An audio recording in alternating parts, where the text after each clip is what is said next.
Just start us off. How was practice today for you? So far it's been good. It was kind of windy today and cloudy, so the heat wasn't too bad. But I think we came out pretty good. We're kind of starting to do some scouting type stuff, so just trying to get used to that. It's a different type of practice mentality, but really just getting used to that. And I thought it got better as the day went on. Coach Dilly said that he's been putting quarterbacks and just the offense in general. He's been scheming them into some difficult situations this weekend and past weeks.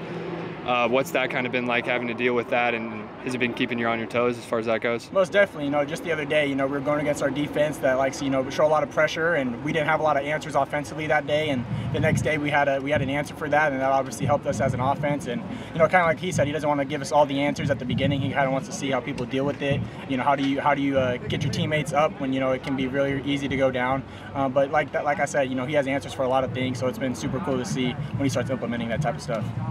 And how did you size up the quarterback competition this month? I think it's going good. I think Jaden's doing a great job, and Jacob's done a lot of good work the last couple of days. Obviously Drew's injured, but at the end of the day, we're just going to compete, and the best guy's going to get the job. And at the end of the day, we're all Sun Devils, so we just want to win. Where do you feel like you've made the greatest progression from last year? For me, I would just say, definitely, understanding Coach Dillingham's scheme and Coach Baldwin. Obviously it's a whole different scheme. I've had, 4 coordinators and a bunch of different quarterbacks in the room, but just understanding, the offense of not always got to throw the deep ball, but, get it to our playmakers in space, and really understanding the run game. I think understanding the run game scheme like that is definitely, what separates the great quarterbacks from the good ones. And I thought Bo did a great job last year at Oregon of understanding, this look, it doesn't look good for this run, but checking it to something else. And, it was super simple, but it ended up being, a 60-yard touchdown run. So if we can get to that level here, I think it'd be very, very awesome. In Trenton, we're less than 2 weeks now from that first game. What do you think is left for you personally as a quarterback to fine-tune as you prepare for that first game? Yeah, just continue to do what I'm doing. Obviously there's always room for improvement, but just staying consistent, taking what the defense gives me, not getting too high, not getting too low. For me, I'm not, really listening to the outside noise or, there's 2 weeks away. For me, it's just every day is the same. I'm trying to get better, trying to be the best Trenton Bourguet I can be every day. And, at the end of the day, it's up to Coach Dillingham to name the starter. You mentioned Bo Nix. You and he last year, the only quarterbacks to throw for 70% completion percentages, and Bo was coached by Kenny. What have you learned from Coach Dillingham this year so far? For me, it's really just take what the defense gives you. He kind of breaks down film in a way that I've never seen before. He really makes the game simple, and especially with Coach Baldwin as well. To have 2 geniuses in the QB room like that.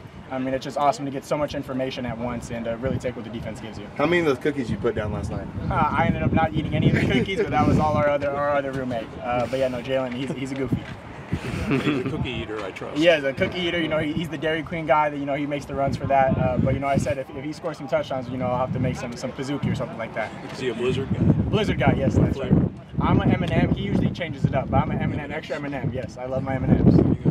You said Kenny kind of dissects film differently than what you've seen before. What do you feel like is what does he do differently than what you've seen before? Yeah, for me, he doesn't really look at certain coverages. It's all about numbers. It's all about space and understanding there's numbers to this side of the boundary or to this side of the field. And when you really break it down like that, it's crazy because everybody runs the same things. You can have so many different variations, but at the end of the day, it's all about people and creating space as an offense, and as a defense, it's restricting space. So I think he does a great job of just making everything seem so simple. It's not a lot of verbiage, but just understanding, okay, there's 5 people over here, there's 4 people over here, what do you want to run it, 6 or 3, so I think that's one thing that's definitely opened my eyes as a quarterback and obviously as a future coach, but like I said, it's just, it's starting to make more sense. It's starting to be able to realize it and see it on the field a lot quicker than we did in the spring. What impresses you most about Jaden's skill set? Yeah, I think he's a great athlete. I've seen him over the years, on the 7-on-7 circuit. I think he has a very strong arm, and I think the game's finally starting to, slow down for him, and he's able to, make those long throws, and he's able to, make some moves with his legs. But it's awesome to see he's finally getting comfortable, and I think at the end of the day, we're just pushing each other. He's asking me questions and vice versa. So, like I said, we're all Sun Devils, and we all want to win at the end of the day. Good. Can you talk more about how Jaden's kind of wanting to grow? Because it seems ever since Pine went down, he's been more willing to learn. Yeah, no, for sure. I think Jaden's always, we all have a different role in this team, and he's, he came here in the spring, right out of high school, and kind of was thrown into the fire. But at Camp T, and obviously the last couple of weeks, he's finally, you can see he's starting to anticipate those throws, making some deep ball throws. He's really anticipating, and in the meeting room, he's asking questions. He's texting people and stuff like that. So we're kind of all on the same page, even with Jacob and Drew. Even though Drew's out, he's still back there writing notes. So we're all locked in and super excited to get the season started. Thanks, Ken. Thanks.